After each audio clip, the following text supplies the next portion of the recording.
Yan mga boss, Toyota Hiace Super Grandia. Okay. Kakabitan ko siya, dashcam. Transcend. Ito ang ano niya. Ito yung brand niya. Transcend. Dashcam. Drive Pro 620. Yan.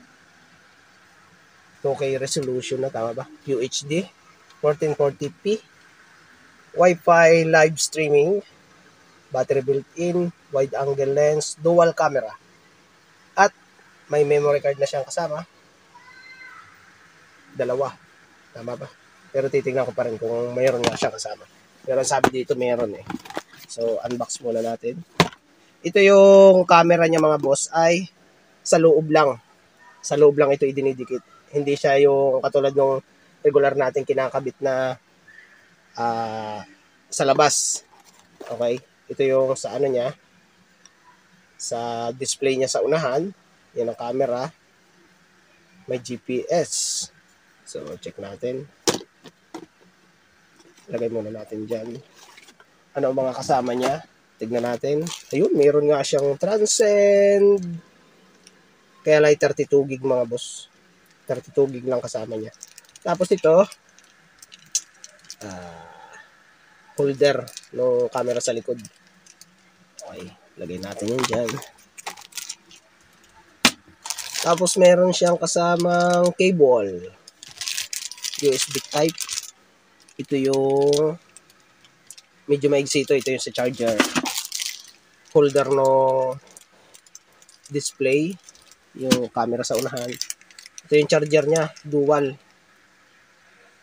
USB charger. Hanapin ko lang yung USB charger niya dyan. Ayun. Meron dito. Pero meron dito yan. Dito ako magkakabit niya sa ilalim. Yan. Doon kasi, pagka nilagay natin doon yung wire, lalabas yung wirings na masagwa siya tignan eh. So, dito tayo maglalagay niyan sa ilalim. Okay? Padadaanin ko lang yan dito sa left side. Pababa. Papunta dito. Basta yun. Tapos, ang kasama pa niyang isa ay wiring cable para sa rear camera.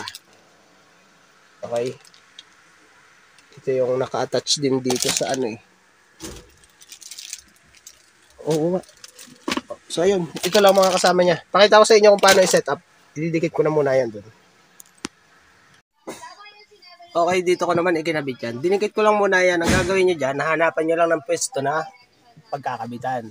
Kasi meron siyang ganito eh. RFID. Kaya iniisod ko yan dito sa tapat nito. Yan, ganun lang. Tatansyahin nyo lang yan doon sa pinakamaluwag na pwesto. Tapos ay hindi siya makakasagabal sa driver. Okay, tingnan naman natin yung sa likod. So dito naman yung sa likod. Dinikit ko na muna, hindi ko pa winawiring yan. Yan. Okay. Pag ganyan ang pwesto niyan, yung dual camera natin. Okay. Sinintro ko lang yan sa gitna. Ayan, kung makita nyo. Ayan, yung isang pugi yung naglalakad. Ayan. Okay. Sinintro ko lang yan sa gitna. Tapos iwawiring ko na yan. Yung mga power source niya. Power supply. Okay. Okay, naikabit ko na. Ayan yung wirings. Dito, ilinya lang dito yan. Ito naman kesa minato, naaangat yan. Yan. Isingit nyo lang dyan yung wire. Yan. Dito ko sa bandang gitna nilagay yung wire niya para hindi siya halata. Kasi itim. Okay? Ayan yung wire niya. Tapos dito, kalasin nyo lang yung handlebar na to. Ang tornilyo niya ay gis na tornilyo. Yan. Gis na sakit ang kailangan nyo dyan. Yan. Tapos dito, clip type lang naman yan. Plastic clip yan, tapos silahin nyo lang yan papunta dito. Yun, ganun lang. Tapos yun, angatin nyo. Ugain nyo lang ng paganyan. Yan. Okay. Tapos yan, nailusot ko na dyan yung wire. Tapos iaabay ko na lang yan papunta dito sa baba. Ito naman yung dulo. Tapos dito, ito yung dulo na charger. Nitong camera natin ito. Tapos, yung dulo ng camera sa likod na USB type, iaabay ko na yan dito pag sasamahin ko siya dito. Yan. Okay. Pag sasamahin ko na yan dito, same lang naman siya. ipa-plug natin doon. Ngayon, pagsasamahin ko ito, ililinya ko yan pailalim dito. Tapos yung sobrang wire, iaayos ko na lang yan dito, sa gilid dito. Pero itong papunta sa likod naman, doon ko na lang aayusin ang ano yan, sobrang wire. Doon sa likod na pinto. Okay? So ito, ililinya ko na muna ito dito pababa. Yan, ihuhulog ko yung wire doon. Kakapain ko dito sa ilalim. Tapos itatawid ko hanggang dito. Okay? Yan, ganyan lang yung style niyan. Pagkakabit ng dashcam. Kung single dashcam, ay di jackpot kayo. Isang ano lang, isang wire lang itatawid niyo papunta dito sa cigarette lighter. Para dito sa Super Grandia. Okay? Ayan. Okay, nakalas ko na ito. Ayan. Ganito lang ginawa ko mga boss. Hindi ko na pinull out totally lahat. Ang ginawa ko lang dyan, kinalas ko lang yung ibabaw. Ito yun. May tornilyo yan dito mga boss. Ayan o. Okay, tanggalin nyo lang yung cover niyan, yung goma. Ayan, tanggalin nyo yung goma na yan. Tapos ay may tornilyo yan sa ibabaw dito. Tapos yan, una nyo munang kalasin yun. Bunutin nyo muna yan. Ayan, yan yung mga clip niya. Kasunod niya, pagkabunot niyan, syempre iangat nyo ito, hilahin yung pagganon. Okay? Huwag nyo na i-pull out lahat kasi hindi naman kailangan eh. Tapos pagkatapos nun, ito, saka nyo siya baklasin dito sa gilid. Ayan, mga clip type lang naman yan. Ayan. Ayan, bubunutin nyo yun. Kasi hindi nyo siya basta mabubunot, gawa nito, nakaharang ito eh. Unahin nyo muna itong mga ibabaw na to. Itong ibabaw, ito, tapos ay saka natin, tutuklapin niya ng ganito. Yan, ganun lang. Okay? Pagka ano niyan, pagka nabuklat nyo na yun, ilusot nyo na lang ito dito. Tanggalin nyo itong rubber. Yan, diyan ko nilusot yan. Siyempre, tapean nyo para maganda. Yan, tapos nilusot ko yan dito. Yan, itinula ko lang ito, tapos ay dinukot ko dito sa ilalim. Tapos, ito na yon. Yan. Yan, ililinya ko yan dito sa ilalim. I-cable tie nyo para hindi lumawit. Tapos yan, isasangat ko na lang dito sa ilalim. Kalasin nyo ito. Pag ganito lang pagkakalas nyan, hilahin nyo lang. Okay? Ganun lang. Tapos syempre, kunin nyo yun. Yung clip na yun. Ganyan lang yan. Tapos iangat nyo dito. Tapos dadalhin na natin dun yung wiring. Yung charger. Sa charger niya. Okay? Tapos itong isang ito, yan. Diba may sobrang wire. Pupulon ko na lang yan dito. Tapos itong wire na to, dadalhin ko na yun doon sa likod. Sasangat lang natin yan dito. Yan, pag ganyan. Okay? Pakita ko sa inyo mamaya. Ililinya ko lang ito sa ilalim. Okay, ayos na. Naikamada ko na yung wiring dito sa ilalim. Ayan ko, nakita nyo. Sinangat ko lang yan. Naibalik ko na rin yun. Yung clip lang naman yan. Tapos dito sa ilalim, ayan. Kita nyo naman. Tapos dito. Ayan. Tapos dito sa ibabaw. Ayan, ganyan ang ginawa ko. Siyempre, naka-cable tie yan. Ayan pa, ayan pa. Tapos ito, gawin nyo dito, tanggalin nyo lang yung rubber na yan. Tapos isangat nyo yan dito sa ilalim, sa loob. Ayan. Tapos ito, ganyan ang ginawa ko. Isangat nyo lang yan pag ganun. Kuha kayo ng... Basta ganyan, ginanyan ko lang yan, oh. Ayan. Okay? Yung, ganun lang. Sinangat ko lang yan, tapos hilahin nyo. Pagka sobrang ganyan, hilahin nyo lang yan, tansyahin nyo kung hanggang saan ang allowance natin dyan. Okay? So pagkatapos yan, diretso ko na yan, same lang din yan. Basta't may nakita kayong ganitong panel, sangat nyo lang mula dito, tapos hilahin nyo papunta doon.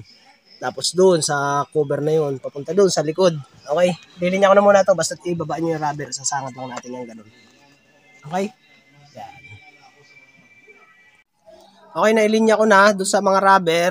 Nabuo ko na rin yun yung panel na yun, boss. Tapos dito, inangat ko lang yung rubber na to. Nilinya ko yan. Tapos dito, ganito naman gawin nyo dyan. Pag naisangat nyo na dito yung wiring, gumamit lang kayo nito. Yan, ganun lang oh. Yan. Ganyan na lang yan. Yan. Ayusin nyo lang yung pasok. Oh. Ganyan lang. Yan. Basta gamitan nyo lang nito para umangat yung panel. And so, dadalhin ko na muna yan dun hanggang doon sa panel na yun. Okay. Okay, naayos ko na yung linya. Kaya kita nyo naman, kahit siniksik ko lang yan dyan sa panel na yan, pikit na pikit pa rin yung panel. Lapat na lapat pa rin. Okay, ayan, katulad yan. Tapos dito, tinanggal ko lang itong mga goma na to. Ayan, yung clip. Ayan, may sinisikwat lang yan. Ayan. dito syempre. Tapos naglusot ako ng kawad. Ayan, naglusot ako ng kawad. Mula dito, binuklat ko lang yan, syempre tiyagaan. Nilusot ko lang yan dyan. Para, tawag dito, para mailusot ko itong wire na to. Ayan. So, ganyan yan, kawad, papunta dito. Tapos dito. Okay, ilulusot ko na ulit yan. Tapos dito sa rubber na to, ilulusot ko din yan dyan. Gagamitan ko rin yan ng kawad. Lulusutan ko dito. Tapos paakyat na ganun. Okay? Ganyan lang yan. Ayan, kita nyo naman, ayan na yung itsura niya. Nailusot ko na yung wire. Ayan, babatakin ko na lang ito mga boss. Tapos ilulusot ko yan dito sa goma. Okay? Tapos diretso na yan hanggang dito. Dito sa ating pangalawang dashcam. Okay? Ayan.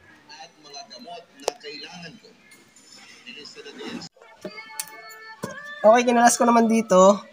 Clip type lang din yan. 3 clip lang yan. Unahin nyo dito sa gilid. Ayan. Unahin nyo dito. Ayan, sikwatin nyo palabas. Ayan o. Clip lang yan. Ayan. Unahin nyo dito sa pag ganyan yan eh. Ayan, pag ganyan. Unahin nyo dito sa part na to. Kasi nandito yung clip niya eh. Ayan. Kaya dito nyo unahin yan sa ilalim dito. Angatin nyo lang to, tapos sa ilalim yung ganyan. Tapos, ito, hanggang dito ko lang kinalas yan. Yung banda ron, hindi na. Kasi dito lang naman ako maglilinya yan eh. Kasi ito na yung pangalawang dashcam natin. So ito, yan, nailusot ko na rin yan. Nilagyan ko na lang yan ng kawad. Yan. Tapos ilulusot ko na lang yan dito. Yan, dito. Okay? Tapos ipupulon ko na lang dito yung sobrang wire. Tapos dito. Okay? Lulusot ko na ulit yan. Yan. Tapos ito, syempre, yan, nakalagay yan. Lalagay na. Yan, ganun lang. Tapos syempre, ito, ganun lang din, ikiklip ko na lang yan. Kailangan ibalik nyo yung goma. Lusutan nyo ng kawad yan para mahila nyo pa lampas dun sa goma. Okay? Okay, ito na nangyari. Yan, ganyan. Kinable tie ko yan syempre. Yan, nilagay ko dito. Tapos, okay, ganito. Okay na yan. Basta ganyan. Tapos ganito. Kiklip lang natin yan ganyan. Tapos ito syempre. Ay, ba't di ko natutukan ng video? Kasi yung kinlip ko lang yung ganun. Tapos yan mamaya, igaganon ko na lang. Ayusin ko na lang ito. Tapos ito, kiklip lang natin yan.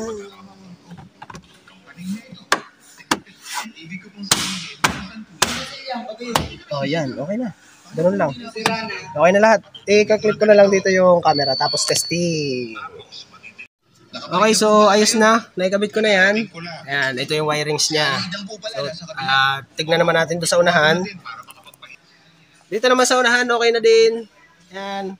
Tapos yung wirings niya, okay na din yan. Tapos ito, syempre, kakabit na natin to. Syempre, yung kahulihan natin, kaunahan nating kinabit, kahulihan natin, ano ba? Yung kahulihan natin kinalas, siyang kaunahan natin ikakabit.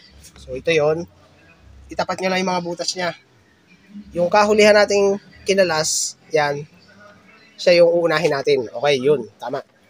Yan, ganyan. So, dito, pag naitama nyo na yung mga butas niyan, ganun lang. Okay? Tapos, pagdating dito sa ilalim, itama nyo lang yan. Tapos, ganun. Okay?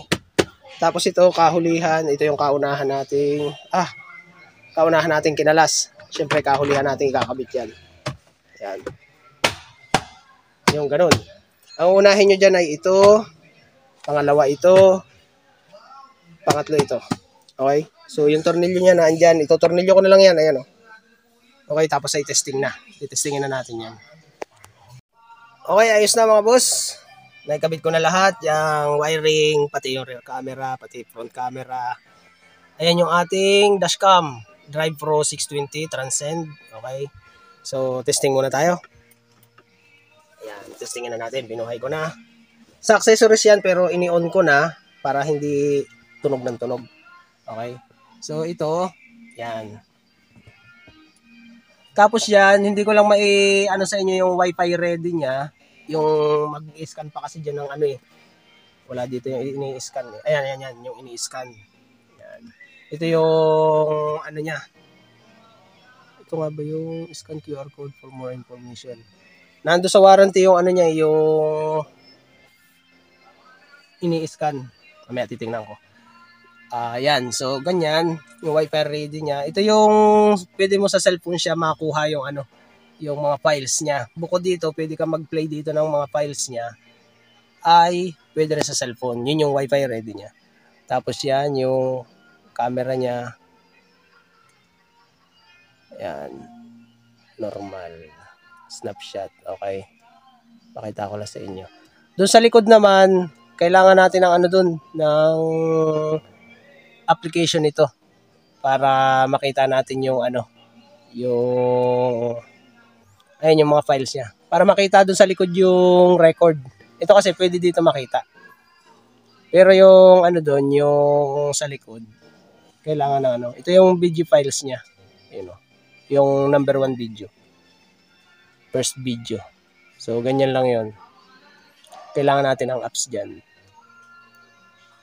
Stop. Back. Yeah. Okay. So, ayan. Tingnan naman natin yung likod. Yan. Ito naman yung likod na camera. Yan. Nagbiblink siya. So, ibig sabihin may power na siya. Yan. Okay. So, sa application yan makikita yung ano, yung kanyang video file. Okay. Wala dito yung ini-scan eh. Ano, titingnan ko yung ini-scan niya. So dito wala akong makitang ano, ito lang ang QR code niya mga boss. Memory card at card readers and accessories. Yan. Pero malamang nandito na yung ano nun, yung pinakang setting niya, additional setting. Kailangan niyo mag-download ng apps. So nandiyan na yon. Kompleto naman yan ang mga ano, mga ayan, quick start guide. Ito yung panlikod. At ito naman yung sa harapan. Okay, kompleto naman yan sa ganitong model ng Transcend. Okay, so ayun, tapos na. Na-install ko na yan. Toyota Hiace Super Grandia. Installation na ang dashcam. Okay? Thank you, thank you.